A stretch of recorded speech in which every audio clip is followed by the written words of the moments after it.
In Bellmere County Family Court, everything felt cold, bright, and expensively American with polished wood and hushed voices. When Evan Holloway sat perfectly straight and declared I had built absolutely nothing, most assumed the battle was over. I did not argue. I merely raised my head, having waited months for those exact words. Then, Judge Elinor Wray turned to his chief financial officer and asked a question so brief the entire room stopped breathing. My name is Zoe Foster, and at 39 years old, I walked into the Bellmere County Family Court knowing exactly how I appeared to the spectators filling the wooden benches behind me. I wore a simple, dark blue suit, sharply tailored, but entirely devoid of designer branding or ostentatious flair. I wore absolutely no jewelry. The only adornment on my body was the pale, indented ghost of a wedding band on my left ring finger, a quiet but persistent physical memory of the gold I had stripped away exactly 3 months ago. In my right hand, I carried an old black 3-ring binder. Its plastic edges were frayed, the corners peeling to reveal the gray cardboard beneath. It looked entirely out of place in a room where briefcases cost more than the average citizen earned in half a year. The courtroom was a theater of polished mahogany, gleaming brass fixtures, and the suffocating scent of leather and lemon polish. It was a space meticulously designed to make human failure and betrayal look civilized, a place where money was meant to make the ugly truth appear polite. As I took my seat beside my attorney, I placed the binder squarely on the heavy wooden table. I did not open it. I merely rested my palm flat over its battered cover, feeling the hard ridges of the paper within. Then, the heavy double doors at the back of the room swung open, and my husband made his entrance. Evan Holloway did not just walk into a room, he acquired it. He was Bellmere's undisputed golden boy, a rising titan in the lucrative world of real estate and municipal infrastructure development. He moved with the effortless, predatory grace of a man who firmly believed the universe was structured entirely for his benefit. He wore a bespoke charcoal suit that draped flawlessly across his broad shoulders, his tie perfectly dimpled, his hair catching the harsh fluorescent light just right. He was flanked by a phalanx of high-priced attorneys, men with aggressive postures and billable hours that could rival the gross domestic product of a small island. Evan wore the face of a man who was born to win, a man immune to the concept of a loss. Evan had always been brilliant at managing optics, and today was no exception. Before he even reached his designated table, he was actively working the room. He paused in the aisle to offer a firm handshake to a city councilman lingering near the gallery rail. He offered a solemn, tightly controlled nod to the local economic beat reporters sitting in the back row with their notepads ready. He was flawlessly projecting his carefully rehearsed character, the deeply regretful but fiercely pragmatic patriarch, a man devastated by the dissolution of his marriage but forced by duty to protect the corporate empire he had built with his own 2 hands. When this divorce was first filed, the local business journals treated it as standard high society collateral damage. It was broadly assumed to be a routine, albeit massive, division of assets, a classic tale of a wealthy man trading in his first wife. But over the last 48 hours, the atmosphere in the legal circles had shifted. The air in the gallery felt thick and charged with the nervous energy of spectators who had caught wind of the whispers echoing down the marble hallways. The rumor was that Zoe Foster was not just walking away with half the checking accounts, but that she held something radioactive, a hidden lever capable of bringing the entire North Carrick development empire crashing down to its bedrock. Yet, looking at me sitting perfectly still with my frayed binder, the crowd seemed highly doubtful of the gossip. I looked terribly small and unspectacular against Evan and his polished wall of corporate armor. The bailiff called the room to order, and Judge Elinor Wray took the bench. She was a woman of formidable stillness, her eyes sharp and constantly assessing beneath the heavy black robes. She gave a brief nod, signaling the commencement of what was supposed to be the final, fatal battle over the hollowed-out carcass of my life's work. Evan's lead counsel, a silver-haired shark with a voice like warm butter poured over broken glass, took the floor first for the opening presentations. His mandate was abundantly clear: establish the narrative early, strip me of any professional agency, and reduce me to the stereotype of a weeping dependent housewife. He paced slowly in front of the judge's bench, gesturing toward Evan with deep reverence before casually waving a dismissive hand in my direction. The lawyer wove a beautiful, deeply insulting fairy tale. He spoke at great length about Evan's visionary genius, his sleepless nights on dusty construction sites, his unparalleled charisma, and his unique ability to secure massive rounds of institutional funding. Then, he turned to my role in the marriage. He used words carefully selected in a conference room to minimize my very existence. I was described as a wonderful emotional anchor during the stressful, volatile early years of the startup. He conceded, with a sickeningly patronizing smile, that I occasionally helped with light administrative tasks, perhaps organizing a weekly schedule here or running a minor clerical errand there. I was painted as a supportive spouse, a loyal cheerleader who watched safely from the bleachers while her brilliant husband bled on the field of commerce. The lawyer concluded his opening volley by stating firmly that while I was naturally entitled to a fair lifestyle maintenance settlement, I had absolutely zero role in the creation of the wealth, the internal intellectual property, or the structural integrity of the company itself. I felt the eyes of the reporters burning into the side of my face. They were waiting for a reaction. They wanted a flushed face, an indignant gasp, a tearful, desperate outburst. They wanted the hysterical soon-to-be ex-wife fighting for scraps of relevance. I gave them absolutely nothing. I did not blink. I did not shake my head in denial. I sat with my spine entirely rigid, my breathing shallow, rhythmic, and perfectly controlled. My right hand remained securely anchored on the black binder. Every single lie that currently filled the courtroom air was already neutralized by the ink, the printed emails, and the metadata locked inside those frayed covers. I had possessed those answers longer than I had possessed this marriage, and I could wait a few hours longer to unleash them. Sensing the total lack of friction from my side of the room, Evan's lawyer decided to push for a theatrical kill.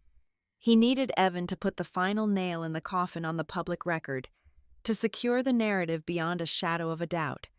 He turned back to his client, asking him to characterize my professional contribution to North Carrick development in his own words. Evan leaned back in his heavy leather chair. He adjusted his cuffs, a subtle physical habit he only displayed when he was feeling supremely confident and untouchable. He looked directly across the aisle at me. His eyes were completely devoid of the man I had married on a rainy Friday morning so many years ago. They were flat, intensely calculating, and ruthlessly cold. He looked at me not as a partner, not even as a formidable enemy, but as a minor, annoying inconvenience he was about to permanently eradicate from his biography. He leaned toward his microphone, the sound amplifying slightly in the hushed, cavernous room, and delivered the most devastating sentence of my entire life. She built nothing. The words dropped like heavy, jagged stones onto the polished wooden floor. They were spoken with such absolute, chilling conviction that, for a fraction of a second, the entire room believed him. That sentence was not merely a calculated legal maneuver designed to protect his stock options and real estate holdings. It was a total, absolute annihilation of my reality. In 3 words, he erased the thousands of hours I spent drafting complex compliance matrices in the dead of night while he slept. He deleted the catastrophic vendor crises I managed while he was out drinking with potential investors. He wiped away the grueling years I spent living entirely in the shadow of his massive ego, quietly and efficiently constructing the very bones of the beast he now rode into this courtroom. He was looking a judge in the eye and telling the world that my labor was a ghost, a pathetic figment of a desperate, greedy woman's imagination. The silence that immediately followed his declaration was incredibly heavy, thick with the scent of an impending slaughter. Evan held my gaze across the room, fully expecting me to shatter under the weight of his public rejection. He expected the woman who had always fixed his messes behind the scenes to finally break down and beg for a tiny scrap of recognition. I simply stared back at him. My face was a mask of cold porcelain. I refused to let him see the furious, bright flame that had just ignited perfectly in the center of my chest. Up on the elevated bench, Judge Elinor Wray did not display a single flicker of personal emotion. Her face remained a masterclass in judicial neutrality.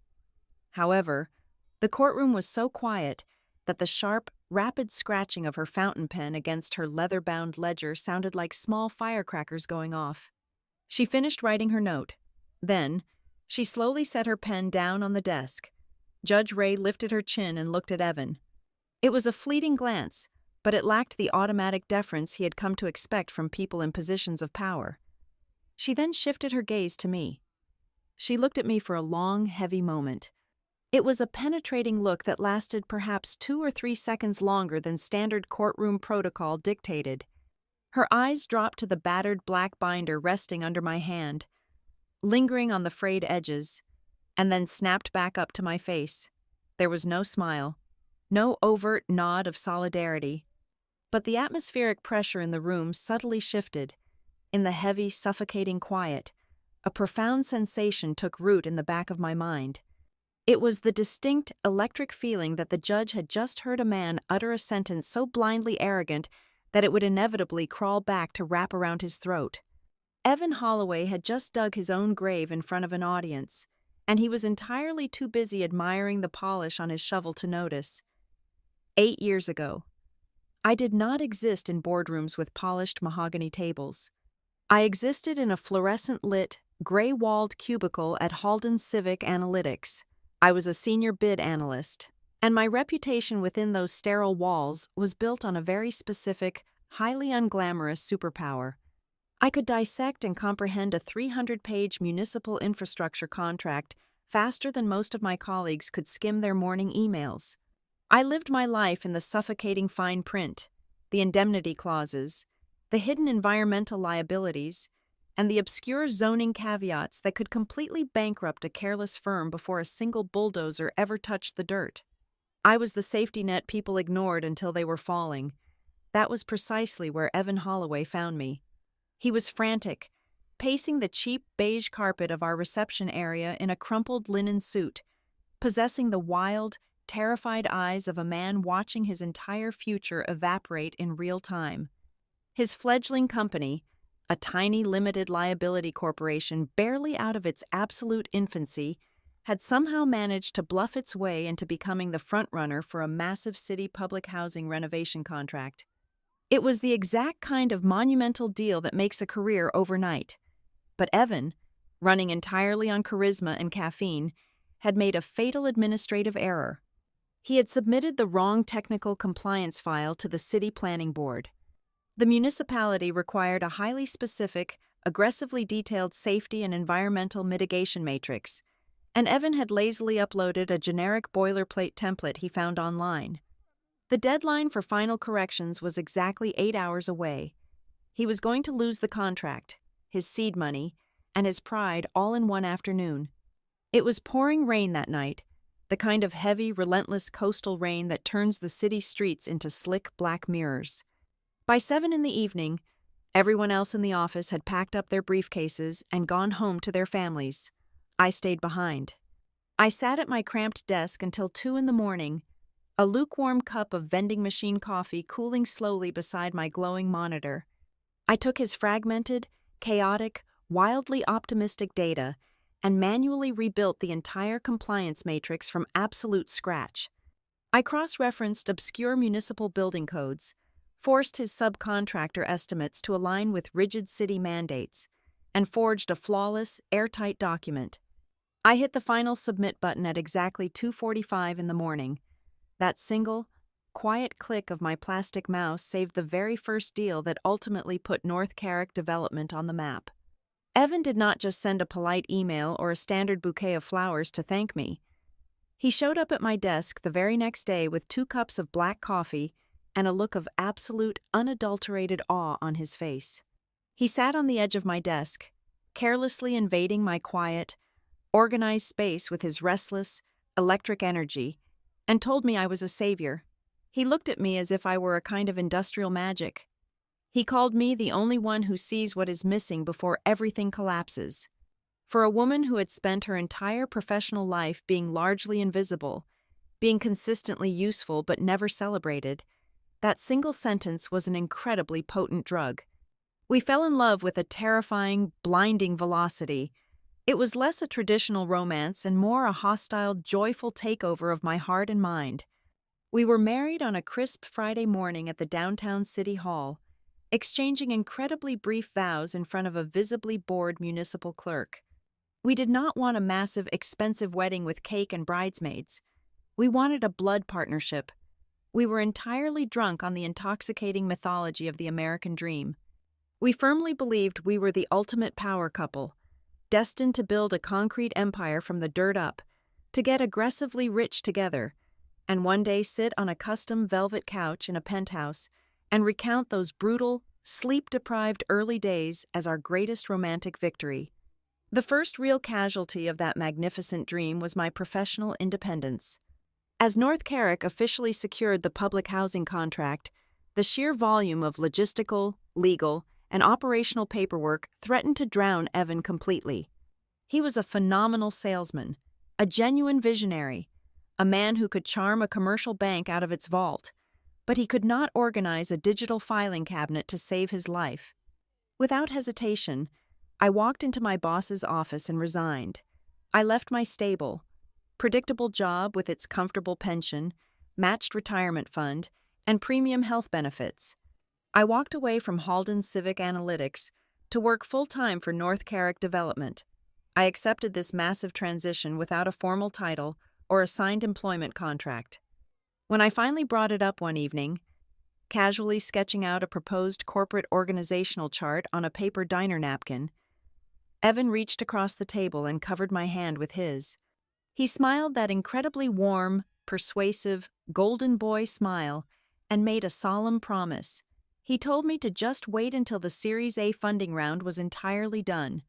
He swore to me, looking directly into my eyes, that once the venture capital was secure and the corporate structure was finalized by the expensive lawyers, everything would be put in my name with the exact right executive role. I was his wife. I was his foundation. I believed him implicitly because the idea of him systematically betraying me seemed as fundamentally absurd as gravity suddenly failing. But sweat equity and long hours were not enough. The beast we were building needed cold, hard cash to survive. In the third month of operation, we hit a massive cash flow crater. The city bureaucracy delayed their first milestone invoice payment by 60 days, and payroll for the heavy demolition crew was due in less than 48 hours. Without a second thought, without even consulting an accountant, I called a realtor and listed my small, beloved one-bedroom condo. I sold it at a painful 10% loss just to force the buyer to close the deal in 14 days. I wired the entire sum, exactly $120,000, directly into the North Carrick operating account. I used the only significant asset I had ever owned in my life to plug the bleeding hole and keep the company lights on. Evan, meanwhile, took that critical breathing room and used it as a springboard. He leveraged the fact that we were miraculously surviving to expand his networking footprint, buying wildly expensive steak dinners for potential investors, and projecting an image of unshakable, inevitable success while my personal bank account dropped to double digits. Our first official headquarters was a stark testament to our gritty, unglamorous reality. It was a stifling, poorly insulated sublet mezzanine perched directly above a 24-hour heavy machinery repair garage on the industrial edge of town. The air inside our office always tasted faintly of diesel fuel, burnt ozone, and cheap stale coffee. The thin floorboards vibrated violently against my chair every time the mechanics downstairs fired up a commercial generator or dropped a transmission. In that dusty, cramped, impossibly loud space, I became the entire operational skeleton of North Carrick. While Evan was out in the city shaking hands, playing golf, and pointing ambitiously at empty dirt lots, I was hunched over a wobbly plastic folding table doing the actual, grueling building. I drafted every single vendor contract from scratch, ensuring we were never liable for material delays. I created the entire internal operating procedure manual, meticulously mapping out how a single invoice traveled from a muddy site manager to the bank ledger. I spent 4 hours a day pinned to my phone, aggressively negotiating 30-day credit terms with stubborn lumber suppliers and cynical concrete dispatchers who initially refused to take a woman's authority seriously. When Evan returned to the mezzanine at 7 in the evening, exhausted and smelling of expensive scotch and cigar smoke, he would drop half-finished, mathematically flawed pitch decks onto my desk. I would stay in that vibrating room until midnight, fixing his misspelled words, tightening his wild financial projections, and turning his chaotic, grandiose ideas into polished, bank-ready presentations. It was a brutal, beautiful time in my memory. We were chronically exhausted, running entirely on adrenaline, blind faith, and cheap Chinese takeout, but we were doing it hand in hand. Yet, looking back, even in the absolute best, most pure phase of our shared life, the darkest seed of our impending tragedy was already planted, taking firm root in the damp, oily soil of that garage. The fatal flaw was entirely psychological, an invisible crack in the foundation. Evan possessed a desperate, consuming hunger to be perceived as a solitary, unparalleled genius. He needed the business world to look at him and see a self-made titan who pulled himself up by his own custom Italian leather bootstraps through sheer force of will and intellect. He thrived in the center of the spotlight, absorbing the praise in the magazine profiles like oxygen. I, conversely, was fatally comfortable operating in the shadows. I was fundamentally conditioned to find deep, quiet satisfaction in the silent, flawless completion of a highly difficult task. I was entirely accustomed to getting my hands dirty, to building the complex engine, ensuring all the unseen gears turned smoothly, and only then, if ever, thinking about carving my initials into the outer metal casing. I did not need the public applause. I just needed the structural beams to hold the weight. I thought my profound silence was an act of absolute love and ultimate dedication to our shared vision. I did not realize until it was entirely too late that by constantly refusing to demand my rightful place on the stage, I was willingly handing him the pen and giving him total permission to write me completely out of the story. As North Carrick development aggressively scaled from a scrappy underdog to a regional powerhouse, the sheer volume of moving parts became staggering. We were no longer just managing 1 or 2 sites, we were suddenly juggling a dozen active municipal zones simultaneously. To prevent the entire enterprise from collapsing under its own massive weight, I engineered a highly structured, violently rigid internal architecture. I designed the entire subcontractor management system from the ground up, demanding strict compliance and verifiable deliverables before a single dime left our accounts. I created multi-layered site safety checklists that completely eliminated our liability blind spots and satisfied the most draconian city inspectors. I mapped out a rigorous, foolproof invoice approval pipeline and drafted complex cash flow diagrams that allowed us to stretch every single dollar until the next municipal check cleared. I was the invisible nervous system of a rapidly growing beast, ensuring the heart kept beating while the limbs flailed forward. The critical importance of that unseen nervous system became undeniable halfway through our first major year of expansion. We were bleeding capital at an alarming rate, and Evan was entirely convinced it was simply the normal, unavoidable cost of doing aggressive business. I refused to accept that premise.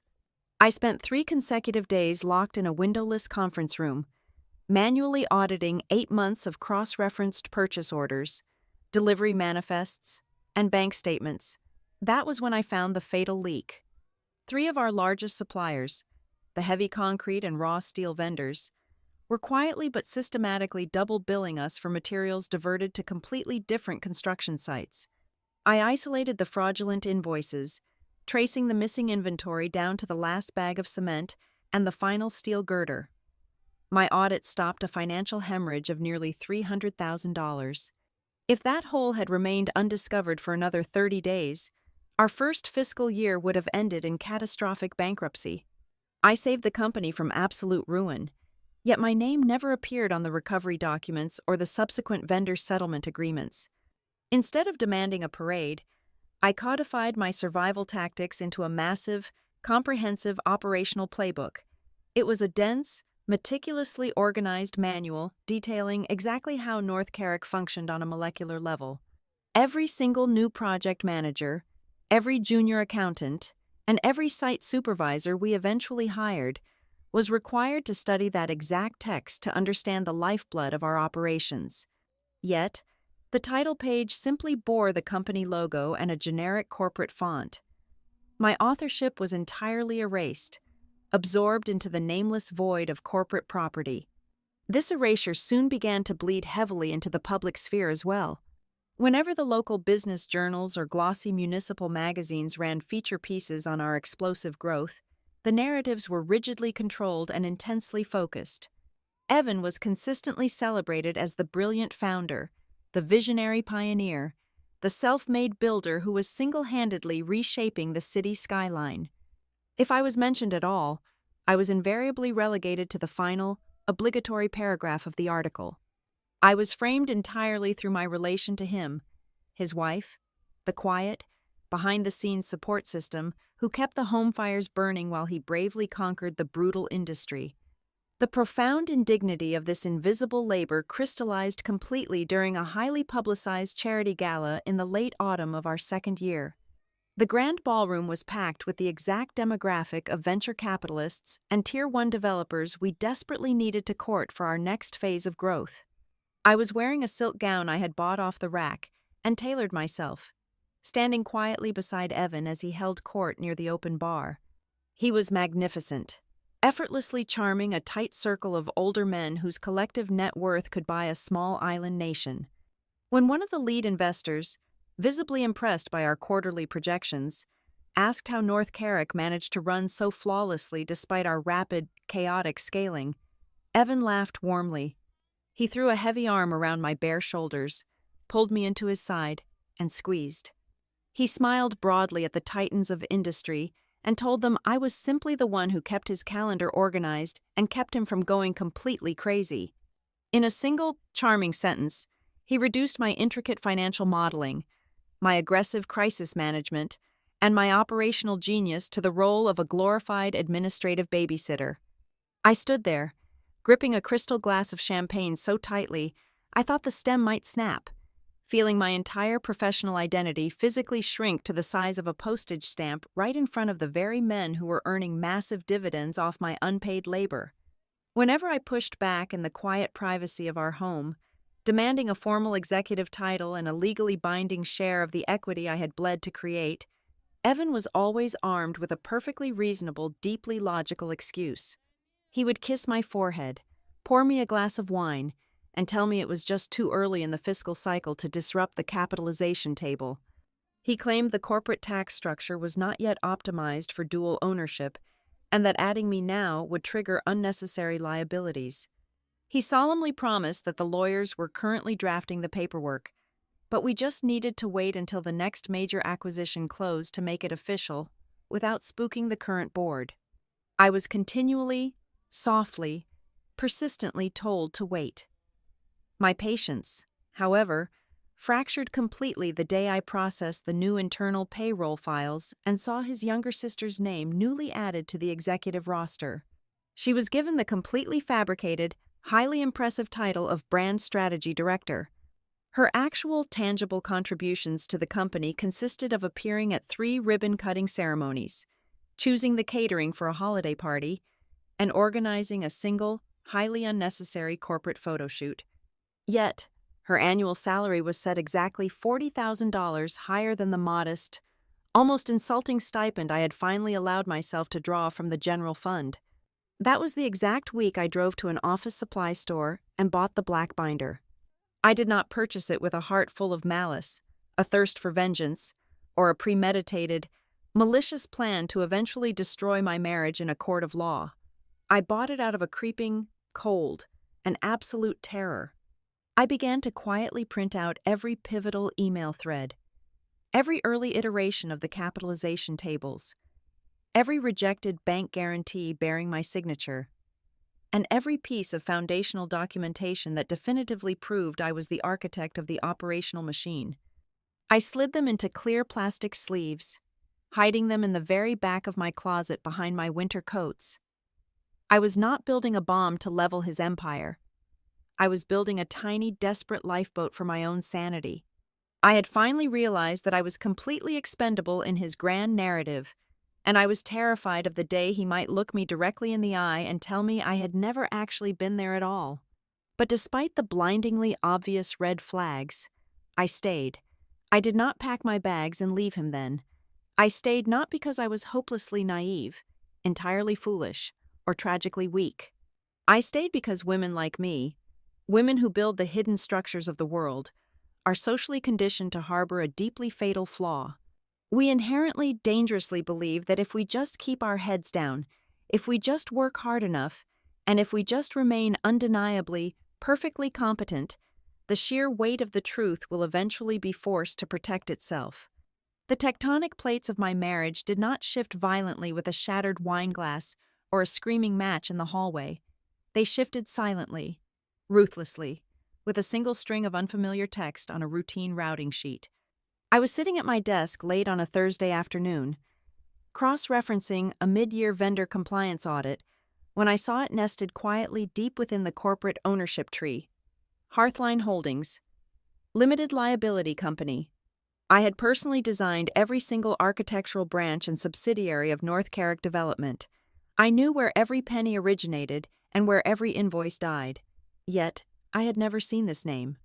It was tucked neatly above a regional subsidiary, structured in a way that allowed it to act as a quiet, invisible corporate sponge, siphoning off unspecified value without triggering a direct operational audit. This structural anomaly coincided perfectly with a sudden, chilling shift in the physical atmosphere of our executive floor. We had recently hired Vanessa Creed as a senior public relations advisor. Vanessa was incredibly sharp, impeccably dressed, and possessed a terrifyingly fluent understanding of Evan's daily rhythms. It was not a sloppy affair involving lipstick on a collar or a misplaced luxury hotel receipt. It was the intimate, highly efficient way she knew exactly how he liked his schedule buffered. It was the way she effortlessly intercepted his private calls before his phone even rang a second time. It was the lingering silent communications across the boardroom table, a shared language of raised eyebrows and subtle nods that completely excluded me. She was managing his public optics, but she was also meticulously managing his private secrets. The betrayal was incredibly sterile, executed entirely during standard business hours under the guise of strategic alignment. The true ambush, however, was launched in the absolute sanctuary of our own kitchen. Evan walked in at 8 o'clock on a Tuesday evening, tossed his heavy leather briefcase onto the marble counter, and slid a thick blue-backed legal document toward me. He poured himself a glass of sparkling water and spoke with the casual, breezy tone of a man asking me to sign for a routine courier package. He casually referred to it as a standard post-nuptial agreement.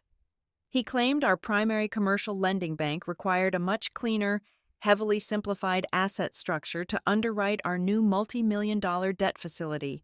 He patted my shoulder gently and asked me to review and sign it before we went to bed, so he could have it delivered to the legal team by 9 the next morning. He had completely forgotten the exact nature of the woman he had married. I did not skim documents. I was a woman who lived and breathed in the suffocating depths of the fine print. I sat alone at the kitchen island under the stark pendant lights and systematically dismantled the 50-page document. Deep in the 7th section, buried under dense, labyrinthine legalese designed specifically to exhaust the reader, I found the poison pill. It was a comprehensive, ironclad waiver of rights. By signing my name on the final line, I would legally forfeit any and all claims to newly formed affiliated corporate entities, specifically including holding companies. I would surrender all rights to internal intellectual property and operational systems. Most devastatingly, I would irrevocably waive any right to the enterprise value appreciation of North Carrick prior to an acquisition or sale. It was not a bank requirement. It was a flawless, surgical extraction of my entire life's work.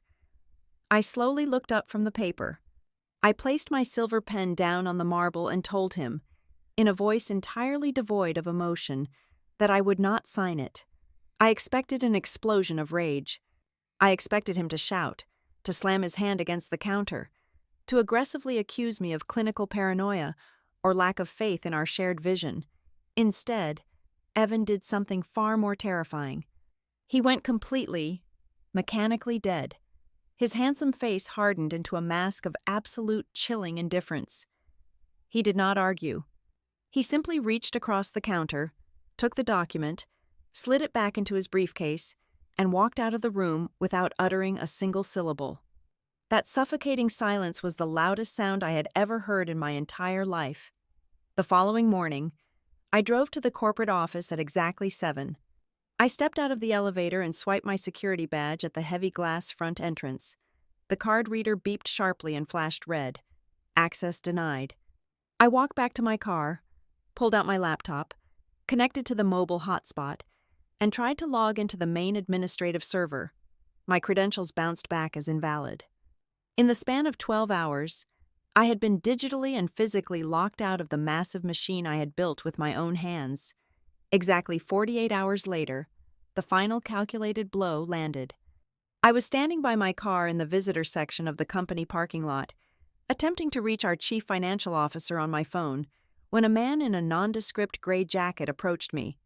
He politely asked for my name, handed me a thick manila envelope, and walked away without looking back. It was a formal petition for the dissolution of marriage. The timing was a masterpiece of ruthless corporate strategy. Later that exact same afternoon, I learned through a sympathetic former colleague who called me in tears that North Carrick had just officially received a massive, highly lucrative letter of intent for a total buyout from a Tier 1 private equity fund. My husband was not divorcing me because of irreconcilable differences. The divorce was a heavily calculated, preemptive divestiture of an expensive liability right before the ultimate payday.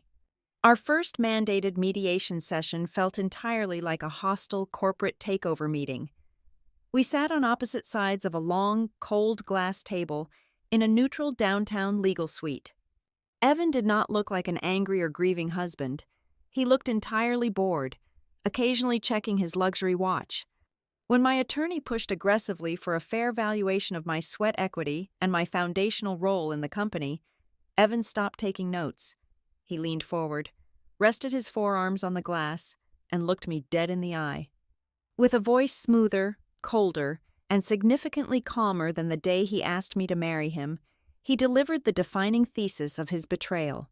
He told me I was his wife, not his partner, and strongly advised me not to confuse the two. I walked out of that glass building feeling completely hollowed out, as if my bones had been replaced with cold air. I felt as though I had simultaneously lost my husband, my career, my financial security, and the very language required to explain my invisible labor to the world. Evan controlled the narrative, the servers, the bank accounts, and the public relations machine. I sat in the driver's seat of my car, gripping the leather steering wheel, completely paralyzed by the sheer, overwhelming magnitude of his erasure. Then, my cell phone rang. It was an automated, routine compliance call from the commercial loan department of our original mid-sized regional bank. The representative politely informed me that they were conducting their annual risk assessment and needed to verify my current mailing address for an active, highly critical file. I asked her to specify the file. She read the document name aloud. It was the original personal guarantee, the massive financial lifeline I had signed during our very first year to secure our operational credit when we were bleeding cash. It had never been retired. It had never been successfully transferred to the new corporate entity structure because doing so would have required my explicit, notarized signature. The shock of that realization hit me like a physical strike to the chest, instantly unlocking the very first major twist of my survival. On every public document, in every glossy magazine interview, and in the aggressively worded divorce filings, Evan boldly claimed I built absolutely nothing. But deep within the rigid, unforgiving architecture of the banking system, the debt records were entirely blind to his brilliant public relations spin. The financial system was still quietly calling my name, officially recognizing me as the sole entity holding the lifeblood of his entire empire. He had locked me out of the building, but he had tragically forgotten to lock me out of the foundational debt. I did not collapse. The world entirely expected the discarded wife to crumble into a heap of expensive silk and profound despair, weeping to her socialite acquaintances about the extreme cruelty of ambitious men. I did not shed a single tear.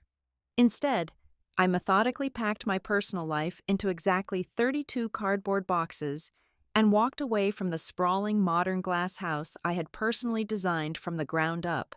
I had meticulously selected every single slab of imported Italian Calicotta marble, every custom pane of UV-filtered glass, and every plank of sustainable oak flooring. I left it all behind without a backward glance. I signed a 12-month lease on a modest, narrow brick townhouse in a significantly quieter, older neighborhood on the edge of the city.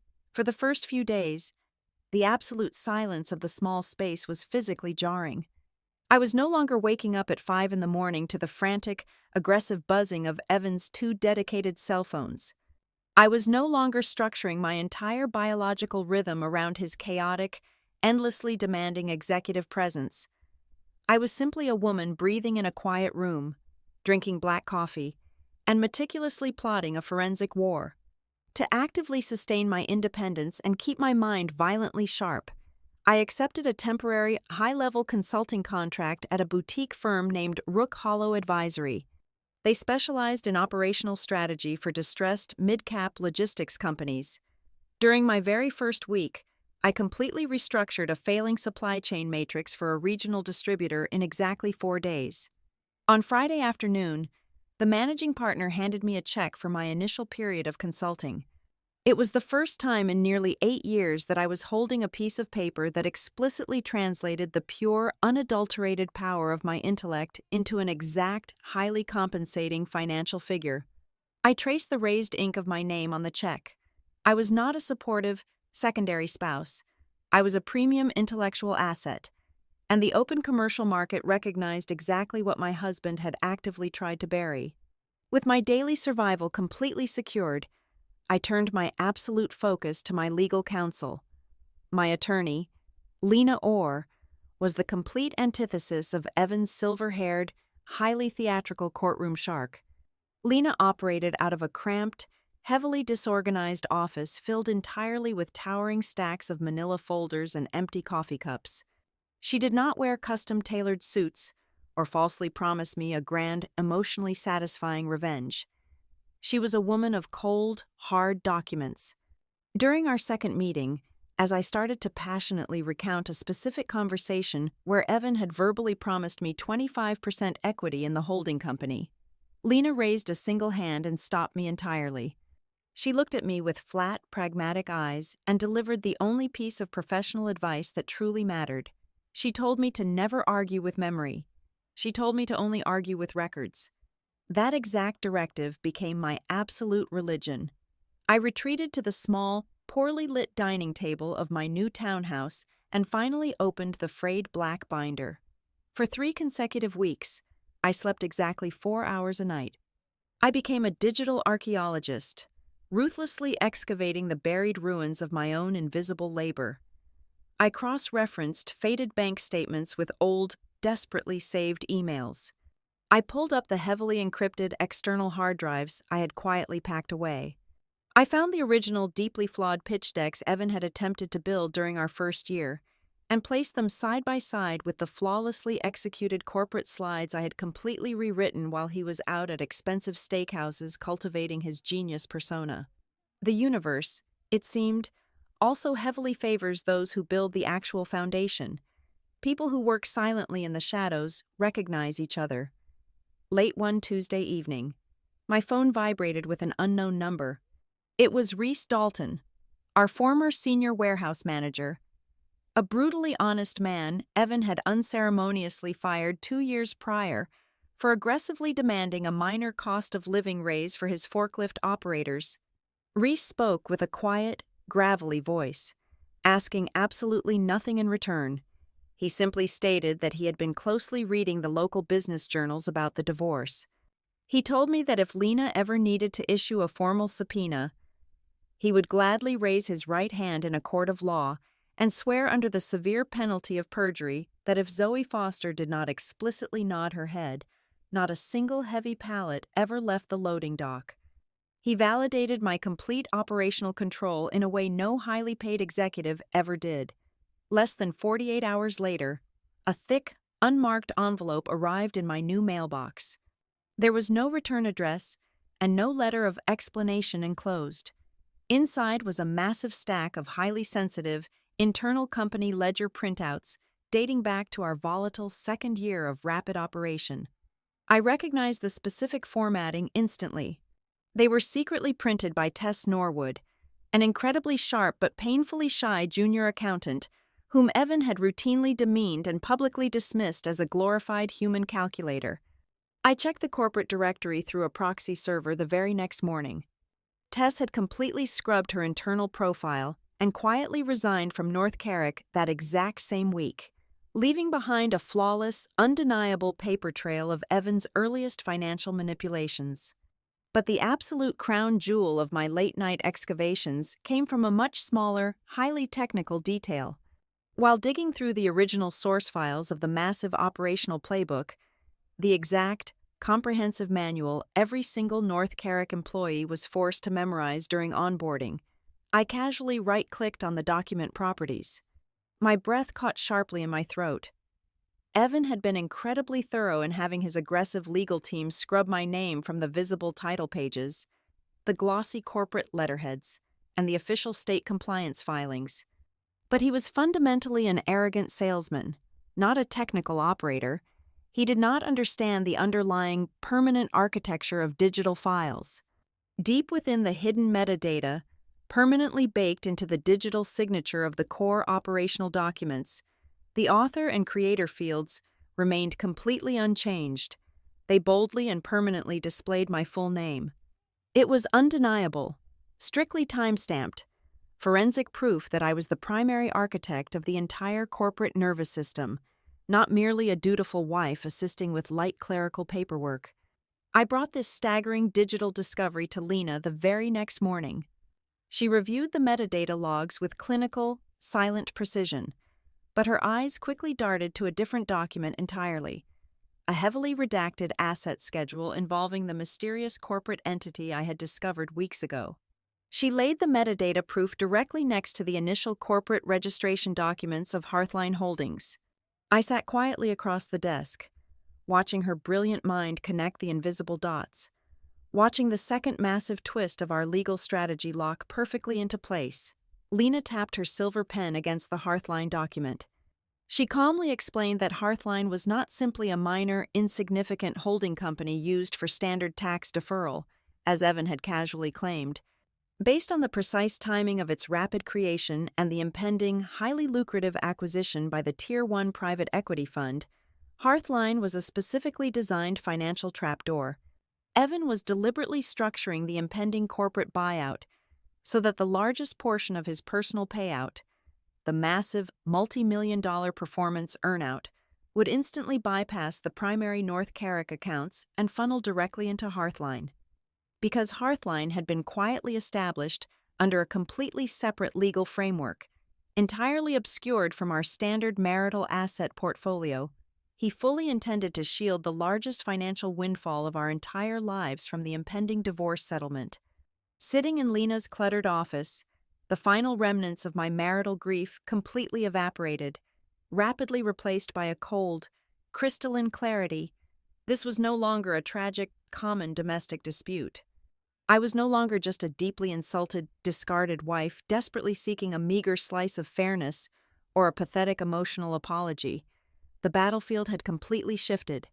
This had officially transformed into a high-stakes, ruthless forensic hunt for a deeply hidden financial architecture. It was a massive structure meticulously designed by a deeply arrogant husband who fully believed he was significantly smarter than the paper trail he left behind. He genuinely believed he could entirely rewrite history, but he fundamentally forgot that I was the exact person who had written the original code.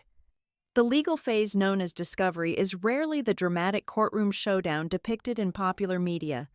It is a grueling, silent war of attrition fought entirely through reams of paper, digital hard drives, and billable hours. It is where the truth is either systematically buried or painstakingly resurrected. Evan and his expensive legal team immediately launched a highly aggressive campaign of deliberate starvation. They missed every single preliminary filing deadline. When they finally submitted responses, the documents were heavily redacted or entirely irrelevant. They submitted sworn affidavits claiming that a massive server migration during our second year had corrupted the core data. They blamed catastrophic cloud storage errors for the sudden disappearance of the earliest operational records.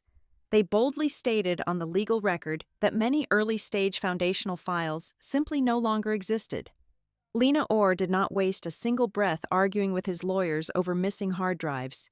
She simply bypassed his entire fortress. She filed a targeted subpoena directly to the regional credit bank that had issued our very first commercial loan. Because federal banking regulations are significantly more rigid than a startup's internal filing system, the bank immediately complied. They delivered the original, unredacted physical file.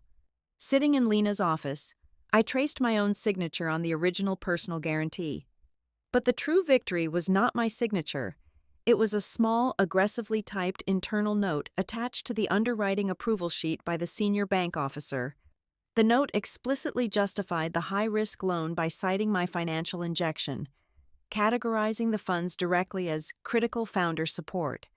The banking system had officially documented me as a founder, directly contradicting Evan's entire legal defense. The opposing counsel attempted to drown us in a data dump, releasing tens of thousands of entirely useless, automated internal emails, hoping to exhaust our legal budget, but they severely underestimated my endurance. At 2 a.m. on a Sunday, reading through a seemingly endless chain of mundane lunch orders and automated software updates, I found the single drop of blood they had missed. It was a brief, highly sensitive email sent directly from Evan to his chief financial officer, Darren Pike, dated exactly 4 days before our very first major venture capital board meeting. The message was incredibly brief. Evan wrote, "Drop the ZF notes from the final board deck. I do not need the founder's story getting messy."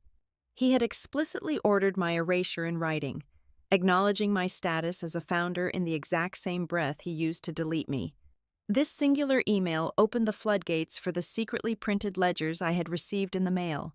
Armed with the exact dates from the email, Lena requested a highly specific, narrow window of financial drafts from the opposing counsel. Trapped by the newly discovered communication, they were legally forced to produce an early primitive capitalization table. There, sitting quietly on the third row, was a distinct, undeniable line item. It read, ZF, deferred units. However, when we placed that early draft directly beside the final, polished version submitted to the external auditors at the end of that same fiscal year, the theft was incredibly visible. That specific line had been surgically altered. My deferred units had been completely erased and maliciously reclassified as a spousal contribution non-equity. The transition from active partner to passive wife was now documented forensic fraud. Feeling the rapidly increasing heat of our highly targeted strikes, Evan attempted a classic corporate maneuver. He tried to engineer a strategic retreat disguised as a generous victory. His legal team sent over a rapid settlement offer with a 24-hour expiration deadline. On the absolute surface, the printed number was staggering. It was millions of dollars, enough liquid capital to ensure I would never have to work another day in my life. It was designed to make any reasonable, exhausted person take the money and walk away. But I was not a reasonable person, and I knew the exact mathematical architecture of his empire. When weighed against the impending, massive private equity buyout and the vast, sheltered assets we knew were currently hiding inside Hearthline Holdings, his seemingly generous offer was an absolute insult. It was pennies on the dollar, a cheap bribe to buy my permanent silence. I instructed Lena to reject it immediately, without a counteroffer, failing to buy my submission. Evan violently pivoted his strategy toward public relations and social assassination. In the polished, insular, highly wealthy society of Bellmere, at the exclusive country clubs and charity galas I no longer attended, he began to actively whisper. He expertly painted a tragic picture of a bitter, scorned woman who simply wanted to get paid a massive premium because the romance had ultimately failed. He told his golf partners and local politicians that I was completely unhinged, trying to aggressively monetize a broken heart and extort his hard work. He tried to turn me into a cautionary tale of the greedy ex-wife. I did not hire a crisis management firm. I did not leak desperate counter-stories to the local society columns. I remained completely silent. I let his rumors run wild through the Bellmere social circuit because the opinions of men drinking scotch at a country club meant absolutely nothing inside a court of law. I conserved every single ounce of my energy, keeping my head down, entirely focused on systematically breaking down every single brick of the corporate structure he had built. My silence paid massive dividends exactly 2 weeks later. While auditing a massive stack of vendor compliance reports, Lena spotted a fatal error in Evan's timeline. In a dense, multi-tiered contract addendum with our largest commercial plumbing subcontractor, she found my physical signature. It was not signed on a standard witness line or a basic administrative intake form. My signature was executed boldly on the line specifically designated for final technical approval. The absolute beauty of this document was the date stamped next to my name. It fell perfectly, exactly square in the middle of the specific fiscal quarter, where Evan had boldly declared in his sworn legal filings that I no longer held any professional, operational role within the company. His meticulously crafted timeline of my diminished capacity was officially shattered by his own subcontractor agreements. We took all of these shattered pieces into the most critical phase of discovery: the formal deposition of Darren Pike, the chief financial officer. We secured a stark, windowless conference room in a neutral legal building downtown. Darren was a man who had built his entire highly lucrative career on the absolute certainty of numbers. But sitting across the long wooden table from us, the man was sweating straight through his expensive cotton shirt. Lena did not yell. She did not use aggressive theatrical tactics. She placed the altered capitalization tables, the banking founder support note, and the erased email directly in front of him. She asked him incredibly simple, highly direct questions about the fundamental classification of my equity and the specific, step-by-step process of creating Hearthline Holdings. Darren's physical reaction was the most fascinating, deeply revealing moment of the entire legal process thus far. He did not quickly deny the allegations. He did not confidently defend Evan's financial structures. He answered every single question with an agonizingly slow, tortured, deliberate pace. He paused for 30 seconds before answering a simple yes or no question.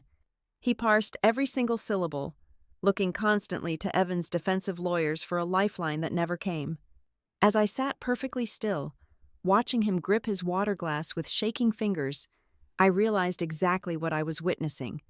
Darren Pike was answering entirely too carefully.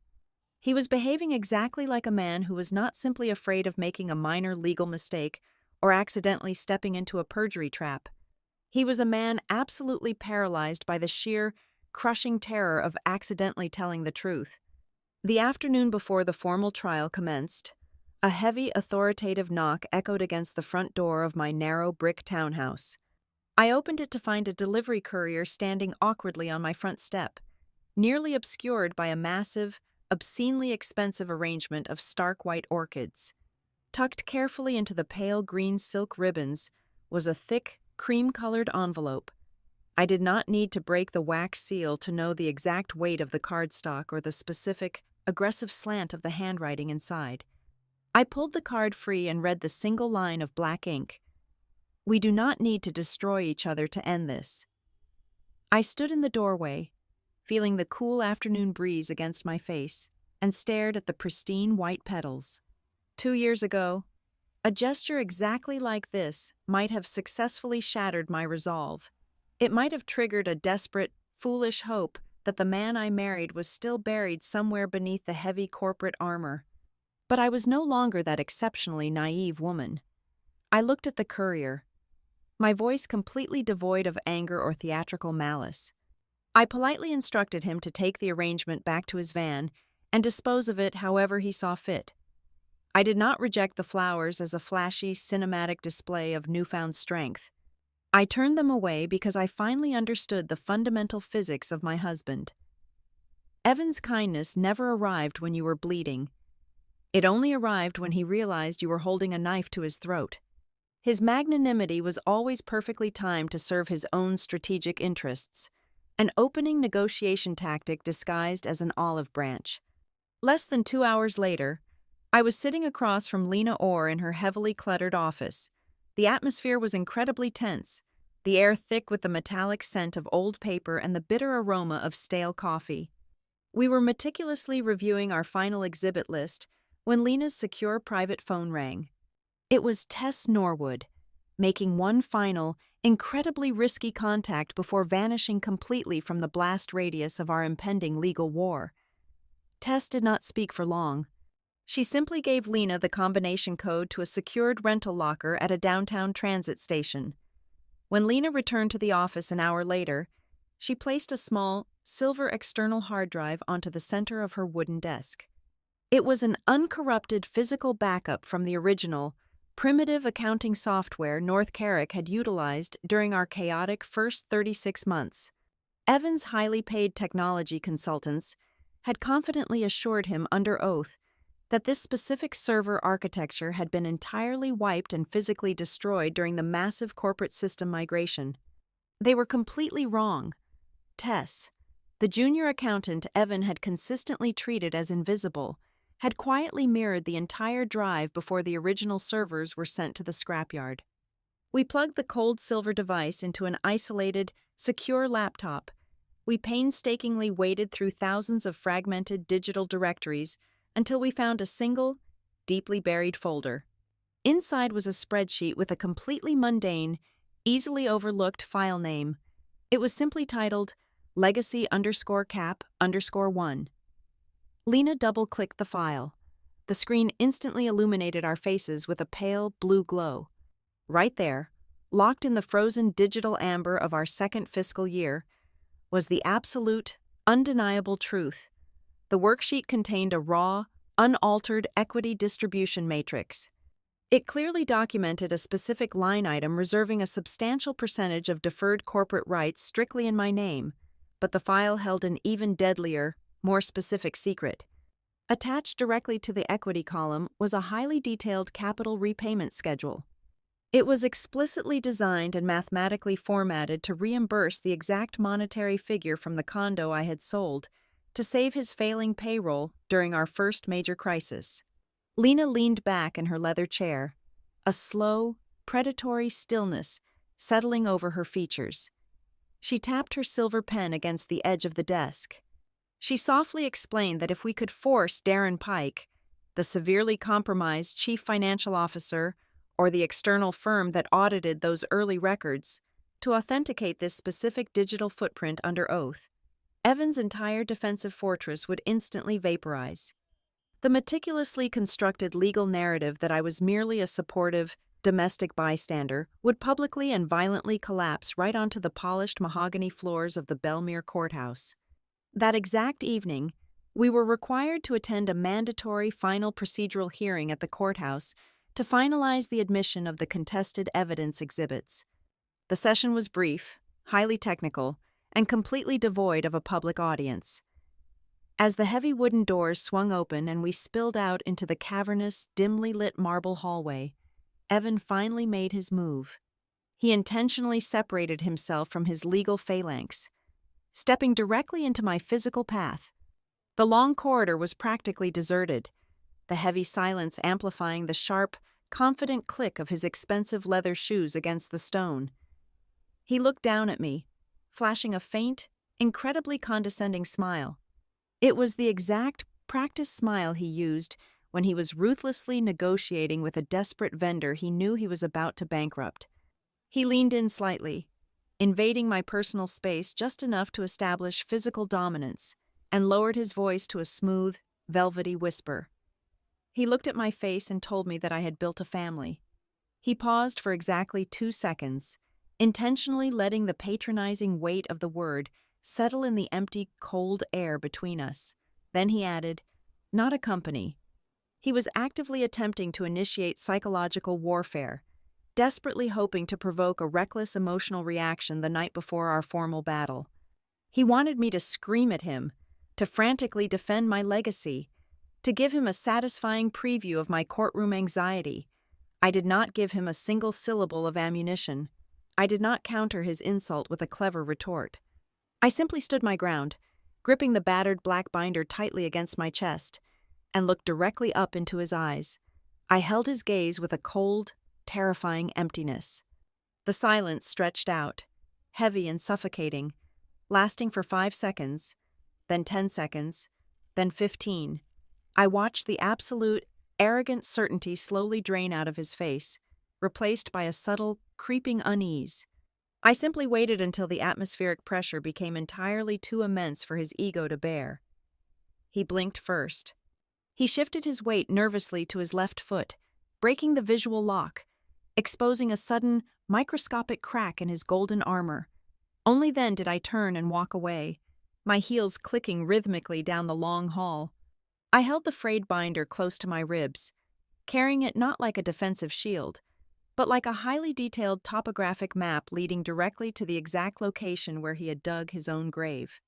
I returned to the absolute quiet of my townhouse at 9 o'clock that night. The street lamps outside cast long, thin yellow shadows across the wooden floor. I did not turn on the bright overhead lights.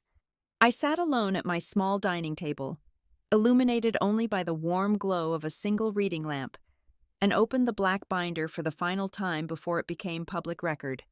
I slowly turned the heavy plastic sleeves, tracing my fingers over the colored tabs, as if I were walking down the hidden corridors of my own history. These were the exact ghosts he had tried so desperately to exorcise. I touched the intricately hand-drawn cash flow projections that had single-handedly saved our second quarter from default. I looked at the faded, grainy photographs of muddy construction sites taken at 5 in the morning, back when we were frantically trying to figure out how to pour foundation concrete in the freezing coastal rain. I read the meticulously typed meeting minutes from brutal vendor negotiations he had skipped so he could play golf with potential investors. I traced the highlighted payment schedules that kept our warehouse lights on. I read the numerous, deeply humiliating apology emails I had quietly sent to frustrated suppliers and junior staff members, desperately covering for his explosive temper and missed deadlines. These were the raw, unpolished, incredibly dirty components of the American dream. This was the gritty, unseen labor that never once made it into the glossy pages of the regional business magazines. This was the exact material he had scraped off his expensive boots before walking confidently into the venture capital boardrooms. As I closed the heavy cardboard cover of the binder, a profound, chilling realization settled deep into the marrow of my bones. It was a feeling of absolute, unbreakable certainty. When the sun rose and we finally stepped into that brightly lit courtroom, Evan was not going to lose because I was suddenly going to become a better, more charismatic orator than him. He was a master of the stage. He could spin a beautiful, compelling lie out of thin air and make an entire room applaud. But his silver tongue was entirely useless against the cold, hard, unforgiving architecture of reality. He was going to lose because he had spent the last 5 years aggressively focused on erasing my name from the public narrative, completely forgetting that he was still actively using the very machinery I had built. He was going to fall because he fundamentally believed that true power lived in the grand speeches and the magazine covers, while I knew with absolute certainty that power lived in the deeply buried routing numbers and the internal compliance codes. He had spent years successfully erasing the architect, but he had entirely forgotten to dismantle the building, and tomorrow morning, the entire heavy steel structure was going to collapse directly onto his head. The heavy oak doors of the Bellmere County courthouse swung shut right at 9 in the morning, sealing us inside a room that was entirely at capacity. Every single wooden bench in the gallery was packed. There were several local economic journalists sitting with their notepads open, alongside a scattering of rival commercial developers who had shown up just to watch the spectacle. The atmosphere in the room did not feel like a standard domestic dispute. It felt exactly like watching a massive, blue-chip stock violently crash in real time. Evan was called to the witness stand first.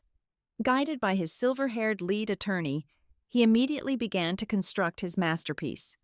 His lawyer expertly framed him as the quintessential American maverick, a self-made, fiercely independent visionary who risked absolute ruin to build an empire from the dirt. Evan played his part with terrifying perfection. He spoke in a measured, deeply earnest baritone. He recounted gritty stories of sleeping on freezing concrete floors, wrapped only in a moving blanket during our first winter.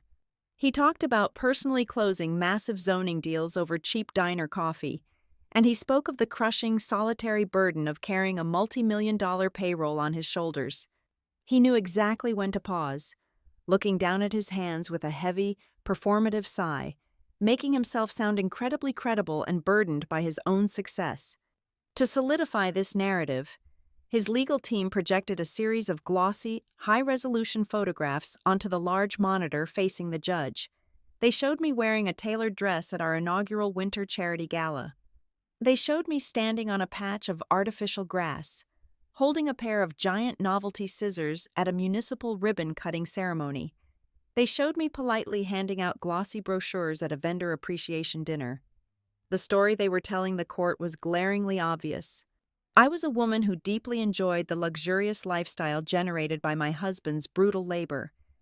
A highly decorative business wife who only knew how to show up after the concrete had already dried. Their core argument was that I was now maliciously attempting to rewrite history to steal a fortune I had never earned. When it was finally time for cross-examination, Lena Orr stood up from our table. She did not look angry. She did not attempt to loudly dismantle his grand, emotional narrative. Instead, she approached the podium holding a thin stack of completely mundane papers. She began with questions so incredibly dry and operational that Evan visibly relaxed, clearly assuming she had completely lost the thread of the case. She looked at her notes and asked who had personally drafted the secondary liability checklist for the subcontractors during the massive city housing project. She asked who had manually audited the Tier 2 insurance risk maps before the commercial framing phase began. She asked who exactly the primary lending bank had frantically called at 11 at night when a clerical error caused a massive shortfall in our verified collateral. Evan leaned back in the witness chair, his posture arrogant and dismissive. He gave evasive, circular answers, casually waving his hand as if these details were beneath his pay grade. But Lena was relentless, methodically tightening the perimeter. She handed him a stack of internal routing slips and asked him to identify the initials authorizing the release of funds. Cornered by his own company stationery, Evan shifted uncomfortably. He cleared his throat and defensively stated that while he was the strategic visionary, Zoe provided some technical support during those specific operational crunches. A heavy silence fell over our side of the room. Lena let the court reporter physically type the words. In a desperate attempt to brush off a minor detail, Evan had just directly contradicted his own aggressively sworn affidavits, the very documents where he had legally declared under penalty of perjury that I had zero operational involvement in the business. The cracks in his armor widened significantly after the lunch recess when Reese Dalton walked into the courtroom. Our former senior warehouse manager looked completely out of place in a stiff, uncomfortable gray suit, but his posture was like iron. When Evan tried to intimidate him with a hard, aggressive stare across the room, Reese did not even blink. Under Lena's questioning, Reese spoke with a calm, gravelly certainty that completely cut through the polished legal jargon. He testified that during year 2, the absolute most chaotic phase of our rapid expansion, the entire physical logistics network ran exclusively on a strict routing matrix that I had personally written. Lena asked him to clarify my level of importance to the daily survival of the company. Reese looked directly up at the judge and stated that if Evan left town for an entire month, the warehouse just got a little louder. But if Zoe took a single week off, the entire company would completely stop breathing. Judge Elinor Wray had remained largely silent throughout the morning. her face a mask of absolute judicial neutrality. But after Reese stepped down, she made a highly specific, chilling move. She raised her hand, cutting off a completely frivolous objection from Evan's lawyer. She turned to the court clerk and instructed him to separately tag, highlight, and pull forward 3 very specific exhibits submitted by our side. She demanded the email where Evan explicitly instructed his finance officer to delete my operational notes, the original physical bank document bearing my personal guarantee, and the digital forensic report proving my metadata authorship of the core company playbook. She did not say a word to Evan, but by isolating those 3 exact pieces of paper, she silently signaled that she saw straight through the glossy photographs and the charismatic fairy tales. By late afternoon, the atmospheric pressure in the room had reached a boiling point. Lena called Evan back to the stand for a final round of highly aggressive questioning regarding the late-stage commercial plumbing contracts. She placed the heavy addendum on the projector, zooming in directly on my technical approval signature, which was dated exactly during the fiscal quarter he claimed I was merely planning parties. Evan was completely backed into a corner. His smooth, golden boy veneer was entirely fractured. His face flushed a dark, angry red as Lena relentlessly demanded he explain how a woman with 0 operational authority was legally binding his company to multi-million-dollar liability clauses. He tried to interrupt her, his voice rising in panic and fury. He looked frantically at his own lawyers, who were staring down at their legal pads in grim silence. Finally, unable to control his own massive, wounded ego, Evan leaned aggressively into the microphone. He gripped the edges of the wooden witness stand so tightly his knuckles turned white.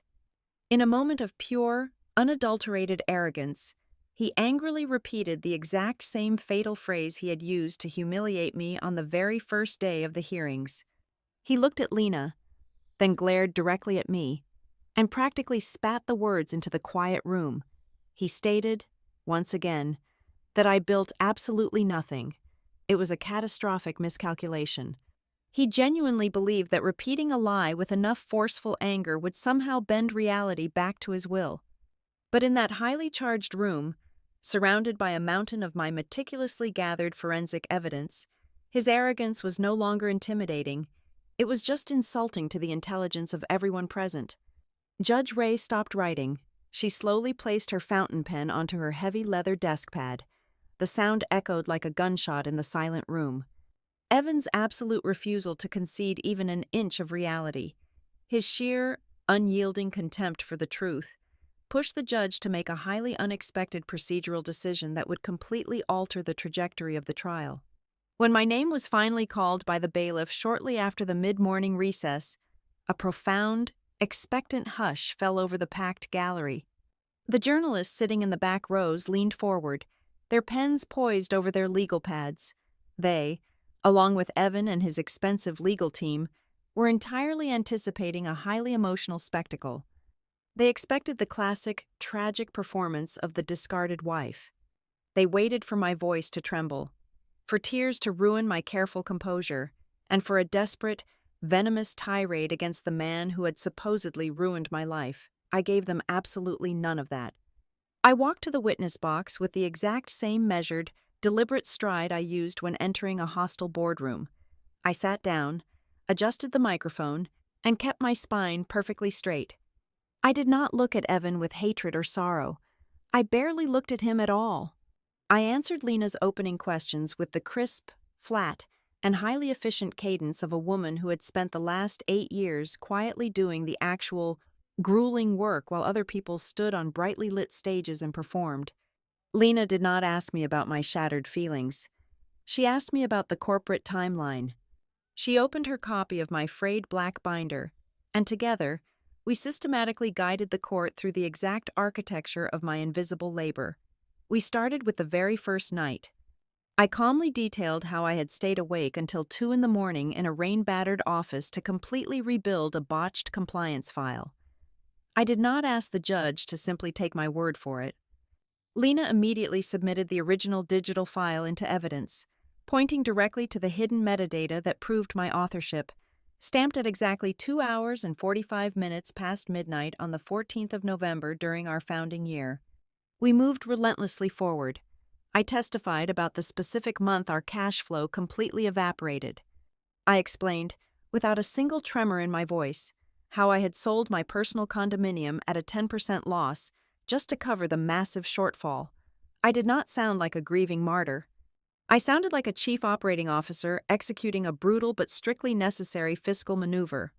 Lena entered the wire transfer receipt into the official record, proving that exactly $120,000 moved directly from my personal checking account into the North Carrick payroll ledger exactly 2 days before the company would have permanently defaulted. I then walked the court through the exact methodology I used to discover the 3 fraudulent suppliers who were actively double billing us for raw steel and concrete. I explained how I cross-referenced the delivery manifests with the site manager logs, isolating a $300,000 leak that Evan had completely missed. I then detailed the comprehensive safety matrix I had personally rewritten from absolute scratch. I explained that without that specific, highly technical document, the City Council was fully prepared to cancel our largest municipal housing contract. Every single event I described was instantly anchored by a corresponding physical exhibit. There was a printed email, a cleared bank check, a signed meeting agenda, or a vendor routing slip for every single claim I made. By strictly relying on the paper trail, my entire narrative became absolutely bulletproof. I forcefully prevented Evan's lawyers from pushing my contributions into the subjective, easily dismissed realm of a wife's personal feelings or emotional exaggeration. Then, Lena asked me a single, slightly more personal question. She asked me to describe the exact nature of the damage caused by my husband's actions.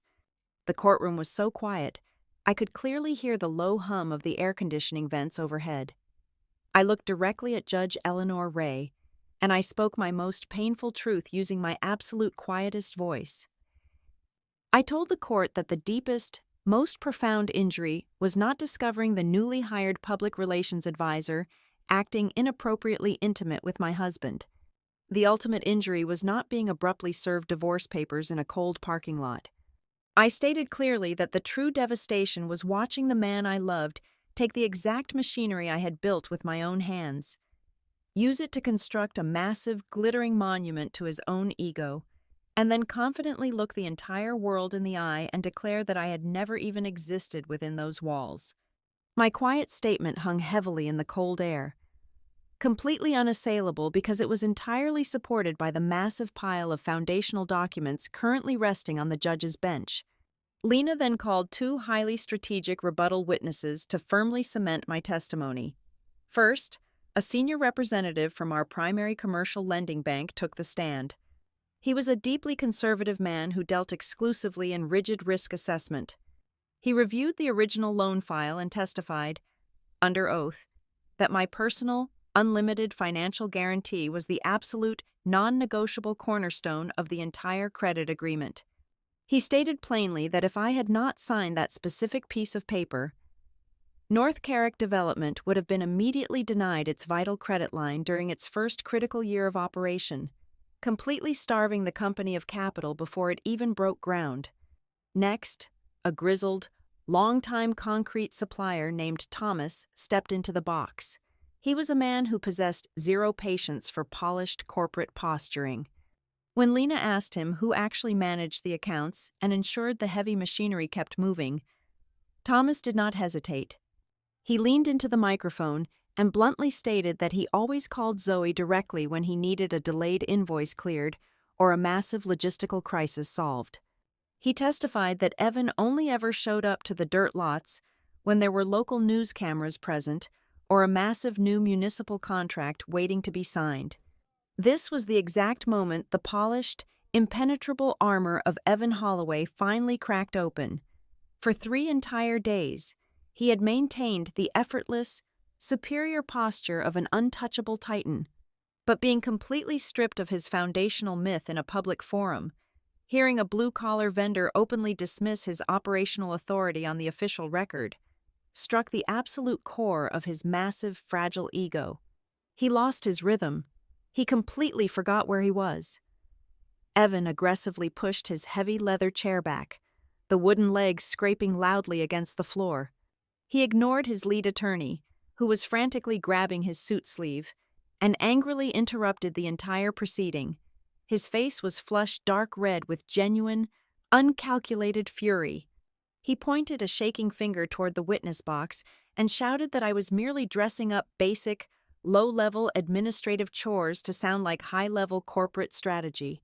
It was a spectacular, fatal loss of absolute control. He sounded desperate, petty, and deeply threatened. Judge Wray did not loudly strike her gavel. She did not raise her voice or dramatically reprimand him for the sudden outburst. She simply watched him unravel with cold, deeply calculating eyes. Evan's furious, desperate assertion that my work was entirely administrative created a massive, glaring paradox in the courtroom. If I was truly nothing more than a glorified clerical assistant, as he had just aggressively claimed, then why did the highly sensitive, heavily guarded early capitalization tables indicate I was originally owed a massive share of deferred equity? The judge saw the absolute contradiction. She saw the exact space where the lie could no longer support its own massive weight. Judge Wray turned her gaze away from Evan and looked directly down at the court clerk. She spoke in a sharp, commanding tone that permitted absolutely no debate. She ordered the clerk to immediately issue a formal recall for Darren Pike, the chief financial officer. She declared that the court required further immediate clarification regarding the profound discrepancies between Mr. Holloway's current verbal testimony and the original corporate capitalization documents previously submitted into evidence. She demanded Darren be brought back to the witness stand that exact same afternoon. A sudden, electric current of pure panic ripped straight through the defense table. Evan's silver-haired lawyer immediately began whispering furiously into his client's ear, his face completely pale and drawn. Less than 2 hours later, the heavy wooden doors at the back of the courtroom swung open once again. Darren Pike walked slowly down the center aisle. He looked physically ill. His shoulders slumped entirely under the crushing weight of an impending perjury trap. As he stepped back into the wooden witness box and raised his right hand to be sworn in for the second time, I noticed a very specific, highly telling detail. Darren did not look at me. He did not look at the judge or his own highly paid legal counsel. Before he even sat down, his panicked, exhausted eyes darted straight across the room, locking directly onto Evan. It was the terrified, deeply pleading look of a subordinate who knew the entire fraudulent financial structure was about to violently collapse. He was silently apologizing to the king right before dropping a lit match directly into the powder keg. The biggest explosion of the entire trial was no longer a remote possibility. It was an absolute, impending certainty, and it was waiting entirely on the very next question. The entire courtroom was suspended in a state of absolute, breathless anticipation. Darren Pike shifted in the heavy wooden witness box, his eyes darting one final time toward the defense table before completely dropping to his lap. High above him on the elevated bench, Judge Elinor Wray did not look at Evan. She did not look at his highly paid, suddenly panicked legal team. She simply picked up a single sheet of paper from the stack my attorney, Elinor Wray, had submitted just hours prior. It was the printed physical copy of the hidden spreadsheet, the exact file titled He Legacy_Cap_1. Judge Wray adjusted her glasses, the harsh fluorescent light catching the lenses, and looked directly down at the deeply compromised chief financial officer. Her voice was not loud, but it possessed a terrifying, absolute authority that immediately filled every single corner of the silent room. She asked Mr. Pike to specifically identify the line item labeled ZF Deferred Units. She then asked him, with chilling surgical precision, to explain exactly why that specific designation had completely vanished from the final capitalization table submitted to the external auditing firm at the conclusion of that fiscal year. Darren visibly swallowed hard. He physically recoiled against the back of his chair, desperately attempting to dodge the massive weight of the question for just a single heartbeat. But the heavy, suffocating reality of his sworn oath and the piercing, unyielding gaze of the federal judge pinned him completely in place. The silence stretched out until it became physically agonizing. Finally, he leaned forward and spoke into the microphone. He admitted, his voice trembling slightly but echoing clearly across the mahogany room, that ZF stood for Zoe Foster. He confessed under the severe penalty of perjury that the specific line item was originally recorded internally as the deferred equity rights of a foundational partner, officially acknowledging my status as a direct co-creator of the overall enterprise value. The murmurs in the packed gallery spiked instantly, but Judge Wray silenced them with a sharp raise of her hand. She was not finished. She leaned slightly closer to her microphone and delivered the second, infinitely more brutal question. She looked straight at Darren and asked who explicitly requested that this highly specific financial classification be fundamentally altered and completely rewritten as a spousal contribution non-equity. Darren closed his eyes for a fraction of a second. The absolute corporate loyalty he owed to his chief executive completely shattered under the immediate threat of federal fraud charges. He opened his eyes, stared straight ahead at the back wall, and answered in a voice that was incredibly quiet, but undeniably lethal.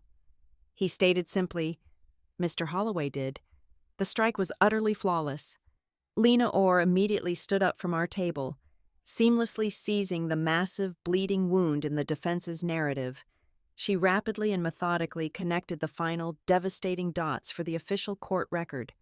She linked the newly authenticated deferred equity confession directly to my original personal bank guarantee, the leaked email where Evan aggressively ordered the deletion of my operational notes, and the newly uncovered financial vouchers transferring massive hidden value into the new holding company.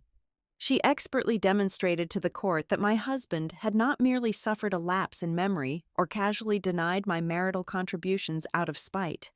She proved, utilizing his own internal financial architecture, that he had proactively and maliciously restructured the entire corporate asset map specifically to strip me of my rightful ownership. But Lena was not done extracting the poison. She aggressively pressed Darren on the exact hidden function of Hearthline Holdings. Sweating profusely and completely broken, Darren continued his disastrous testimony. He confessed on the public record that a highly significant portion of the performance earnout from the impending multi-million-dollar private equity buyout of North Carrick Development was actively projected to flow directly into the Hearthline accounts. This was the exact corporate entity that Evan had deliberately and illegally failed to fully disclose in his sworn marital asset declarations. It felt as though all the oxygen was instantly and violently sucked out of the courtroom. I turned my head slightly to look across the aisle. Evan did not shout. He did not aggressively slam his fists onto the heavy wooden table in a spectacular display of righteous masculine fury. He simply sat completely frozen in his expensive tailored suit. His face was entirely pale and completely dead, stripped of all its legendary golden boy charisma. He possessed the hollow, terrifying expression of a fiercely arrogant man who, for the very first time in his entire privileged existence, profoundly understood that his polished elegance could not save him from the ruthless, unforgiving math of a spreadsheet. Judge Wray did not waste time with long philosophical monologues. She ruled swiftly, and she ruled with a devastating, incredibly heavy hand. She formally applied a severe adverse inference against Evan due to his blatant, systemic destruction of evidence and his deliberate, calculated financial obfuscation. She immediately ordered a complete, indefinite freeze on any and all capital distributions flowing into or out of Hearthline Holdings. She legally mandated that I be fully calculated into the massive, upcoming enterprise value appreciation of the impending corporate sale. She ordered the immediate, fully vested return of my initial personal capital investment. Furthermore, she aggressively assigned the entirety of my legal fees to Evan and stated for the public record that she would be formally reviewing severe financial sanctions against him and his legal team for submitting blatantly dishonest disclosures to her court. Then, as she gathered her papers to formally adjourn the session, Judge Wray paused. She looked directly down at Evan, delivering a single, incredibly brief sentence that acted as the final, heavy iron nail in the coffin of his manufactured legacy. She stated that this court does not reward individuals who attempt to rewrite history in order to steal the invisible labor of their wives.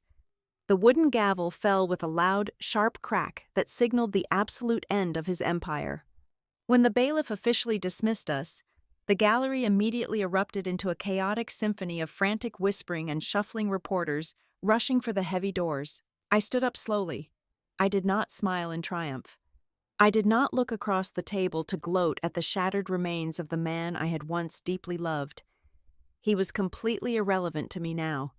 I simply picked up my battered black binder, pulled it tightly against my chest, and walked deliberately down the center aisle. I moved through the crowded, buzzing marble hallway with my head held perfectly high. I felt incredibly light, as if a suffocating physical weight had been completely lifted from my shoulders. I was walking away as a woman who had just successfully clawed back something far more valuable than a massive financial settlement.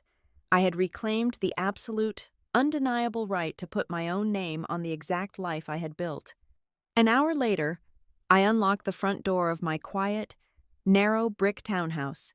The late afternoon sun was streaming through the front window, casting a warm, golden light across my small wooden dining table. I set my keys down on the counter.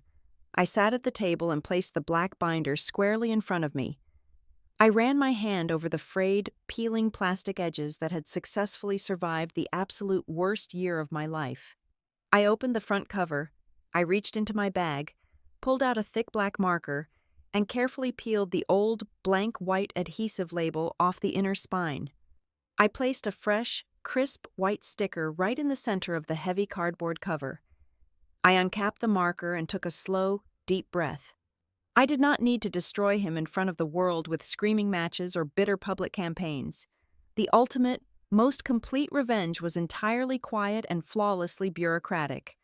It was forcing the massive, unforgiving legal and financial systems of the world to permanently etch into their official ledgers that the monumental genius he so proudly claimed was actually forged in the dark by a woman he thought he could erase. I pressed the tip of the black marker against the fresh white label and wrote a single, definitive line. Built by Zoe Foster. Thank you so much to all the incredible viewers for listening to this story today. I would absolutely love to know where you are tuning in from. So please leave a comment down below with your city or country so we can connect and share our thoughts on Zoe's journey. If you enjoyed this case, please make sure to subscribe to the Violet Revenge Stories channel. Leave a like on this video, and show your ultimate support by hitting that hype button so the powerful message in this story can be heard by even more people around the world.